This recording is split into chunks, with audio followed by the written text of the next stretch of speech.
ಇನ್ನೊಂದು ಮಾತನ್ನಂತೂ ಹಂಚ್ಕೊಳ್ಳೇಬೇಕು. ಇವತ್ತು ಜಯಮಾಲ ಅವರನ್ನು ಇವತ್ತು ಇಲ್ಲಿಗೆ ಕರ್ಕೊಂಡು ಬಂದು ನಮ್ಮೆಲ್ಲರ ಮುಂದೆ ನಾವೆಲ್ಲರೂ ಕೂಡ ಅವ್ರ ಜೊತೆಯಾಗಿ ಈ ಹಾಡಲ್ಲಿ ಲೀನರಾಗಲಿಕ್ಕೆ ಕಾರಣರಾದವರು ನಮ್ಮ ರೇಖಾ ಅರುಣ ಮೇಡಮ್ ಅವರು. ರೇಖಾ ಅರುಣ ಮೇಡಮ್ ಅವ್ರಿಗೆ ಭಾಳ ಜನಕ್ಕೆ ಗೊತ್ತಿದೆಯೋ ಇಲ್ಲೋ ಗೊತ್ತಿಲ್ಲ.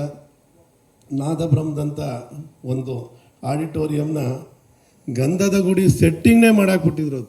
ನಮ್ಮ ಆಯುಬ್ ಖಾನ್ ಅವ್ರು ಇಲ್ಲೇ ಇದ್ದಾರೆ.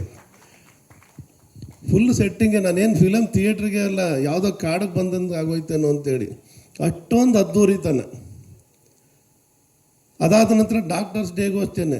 ಡಾಕ್ಟರ್ಸ್ ಡೇನಲ್ಲೂ ಕೂಡ ಏನು ಆ ಸಂಪೂರ್ಣ ಇದೇ ಚೇಂಜ್ ಮಾಡಾಕ್ಬಿಟ್ಟಿದ್ರು. ಏನೋ ಒಂದು ಸ್ಟುಡಿಯೋಗೆ ಬಂದಂಗೆ ಆಗೋಯ್ತು ಅಂತೇಳಿ ಆಗ ಅಂದ್ಕೊಂಡೆ ನಾನು, ಏನು ಈ ಅದ್ದೂರಿತನ ನಾವು ರೇಖಾ ಮೇಡಮ್ ಅವ್ರದನ್ನೇ ಕಾಣಬೇಕಾ, ಇನ್ಯಾರದನ್ನು ಕಾಣೋಕ್ಕಾಗ್ತಾ ಇಲ್ವ ಅಂತೇಳಿ ಪ್ರತಿಯೊಂದು ಕಾರ್ಯಕ್ರಮ ಕೂಡ ಅದ್ದೂರಿತನ ಅದ್ದೂರಿತನ ಅದ್ದೂರಿತನ.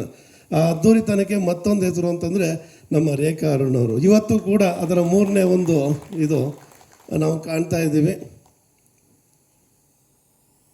ಈ ಒಂದು ನನಗನ್ಸುತ್ತೆ ಹಿಂದೆ ಅದ್ದೂರಿತನಕ್ಕೆ ರವಿಚಂದ್ರನ್ ಅವರು ಫೇಮಸ್ ಆಗಿದ್ರು ಅಂತೇಳಿ, ಇವತ್ತು ಮೈಸೂರಿನ ಒಂದು ಅದೇ ಒಂದು ಇದನ್ನು ನಾವು ರೇಖಾ ಅರುಣ್ ಅವ್ರ ಹತ್ರ ಕಾಣ್ತಾ ಇದ್ದೀವಿ ಅಂತ ಹೇಳ್ತಾ ಅವರನ್ನು ಏನೋ ನಮ್ಮ ಜಯಮಾಲ ಮೇಡಮ್ ಅವ್ರನ್ನ ಅಂಥ ಚಿತ್ರದ ಹಾಡಿರ್ಬೋದು, ಅವ್ರಿಗಾಗಿ 3-4 ಹಾಡು ಹಾಡಿ ಬರಮಾಡಿಕೊಂಡು ಈ ಒಂದು ಸಮಾರಂಭದ ಕಳೆಯನ್ನು ಹೆಚ್ಚು ಮಾಡಿ ಮೈಸೂರಿನ ಹೆಮ್ಮೆಯನ್ನು ಕೂಡ ಗೌರವವನ್ನು ಕೂಡ ಹೆಚ್ಚು ಮಾಡಿದಂಥ ಒಂದು ಪ್ರಯತ್ನ ಮಾಡಿ ಒಂದು ಯಶಸ್ವಿ ಕಾರ್ಯಕ್ರಮ ಮಾಡಿದ್ದಕ್ಕೆ ನಾನು ರೇಖಾ ಅರುಣ್ ಅವರಿಗೆ ಅಭಿನಂದನೆ ತಿಳಿಸ್ತಾ, ಮೈಸೂರಿಗೆ ಭೇಟಿ ಕೊಟ್ಟು ನಮ್ಮನ್ನೆಲ್ಲ ಮನತಣಿಸಿದಂಥ ನಮ್ಮ ಜಯಮಾಲ ಮೇಡಮ್ ಅವರಿಗೆ ನಾನು ಅನಂತ ಧನ್ಯವಾದಗಳನ್ನ ಅರ್ಪಿಸಿ ನನ್ನ ಮಾತಿನ ವಿರಮಿಸ್ತೀನಿ. ನಮಸ್ಕಾರ.